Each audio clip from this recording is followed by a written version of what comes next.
In this podcast episode, Jeffrey Sachs, a prominent economist, delves into the complex geopolitical landscape surrounding the United States, particularly focusing on the potential for war with Iran and the actions of the Biden administration. Sachs provides a critical analysis of U.S. foreign policy, the influence of Israel, and the implications of ongoing conflicts in the Middle East. Sachs begins by outlining the historical context of U.S. foreign policy in the Middle East, emphasizing that the current situation is not a sudden development, but rather the culmination of decades of strategic decisions. He references a 1996 document known as Clean Break, which was created by Israeli officials and American neoconservatives, advocating for a radical shift in U.S. policy towards the region. This document laid the groundwork for a series of military interventions aimed at reshaping the Middle East in Israel's favor, a strategy that has led to significant instability and conflict. He further explains that the U.S. has been involved in various wars in the region, including Iraq, Libya, and Syria, all of which were justified under the guise of combating terrorism. Sachs argues that these interventions have not only failed to achieve their stated objectives, but have also exacerbated the very problems they aimed to solve. The result has been a cycle of violence and chaos, with millions of lives lost and entire nations destabilized. One of the most dramatic developments discussed by Sachs is the recent regime change in Syria, which he views as a direct result of the long-term U.S. strategy to undermine governments that oppose Israeli interests. He asserts that the fall of Bashar al-Assad's government is not an isolated event, but rather part of a broader plan to reshape the Middle East. Sachs highlights that this plan has been in motion since the early 2000s, with various administrations, including Obama's, actively working to destabilize Syria. Sachs emphasizes that the U.S. involvement in Syria was not merely a response to local uprisings, but a calculated effort to remove Assad, who was seen as a threat to Israeli security. He points out that the U.S. has consistently supported opposition groups, often without regard for the consequences, leading to a humanitarian disaster that has displaced millions and resulted in countless deaths. This pattern of intervention, according to Sachs, reflects a fundamental misunderstanding of the complexities of the region. A significant theme in Sachs' analysis is the influence of Israel on U.S. foreign policy. He argues that the Israel lobby has effectively shaped American policy in the Middle East for decades, often at the expense of U.S. interests. Sachs contends that the U.S. has become embroiled in conflicts that primarily serve Israeli objectives, rather than promoting peace and stability in the region. He cites the ongoing conflict with Iran as a prime example of this dynamic. Sachs explains that the U.S. has adopted a confrontational stance towards Iran, driven by Israeli fears of a nuclear-armed adversary. This has led to a series of aggressive policies, including sanctions and military threats, which Sachs believes could ultimately lead to war. He warns that such a conflict would not only be disastrous for the region, but could also have catastrophic consequences for global security. Sachs critiques the Biden administration's approach to Iran, arguing that it has been characterized by a lack of diplomacy and an escalation of tensions.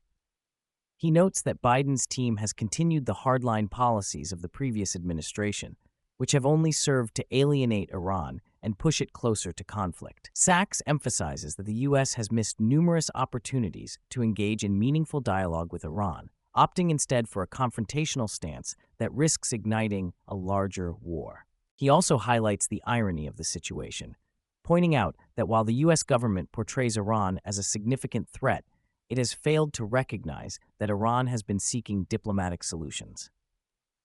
Sachs argues that the U.S. should be open to negotiations and should work towards a peaceful resolution rather than perpetuating a cycle of hostility. He believes that a change in approach could lead to a more stable and secure Middle East. Discussing the potential consequences of a war with Iran, Sachs warns that such a conflict would likely escalate into a broader regional war, drawing in multiple countries and potentially leading to a global crisis.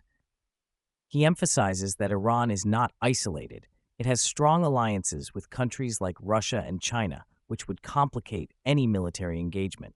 Sachs argues that a war with Iran would not only be costly in terms of lives and resources, but could also destabilize the entire region. Sachs further explains that the ramifications of a war with Iran would extend beyond the Middle East, potentially leading to a new Cold War scenario. He stresses that the U.S. must recognize the interconnectedness of global politics and the dangers of pursuing aggressive military strategies. Instead of fostering conflict, Sachs advocates for a diplomatic approach that prioritizes dialogue and cooperation.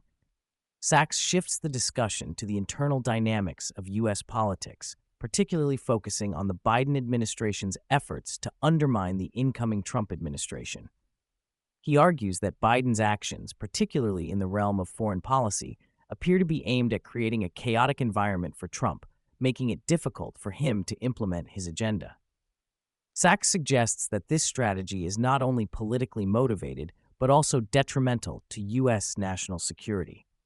He highlights the importance of a smooth transition of power and the need for the incoming administration to have the opportunity to pursue its foreign policy objectives without interference. Sachs expresses concern that the Biden administration's actions could lead to further instability and conflict, particularly in the context of ongoing tensions with Russia and Iran. He calls for a more collaborative approach to governance that prioritizes the nation's interests over partisan politics.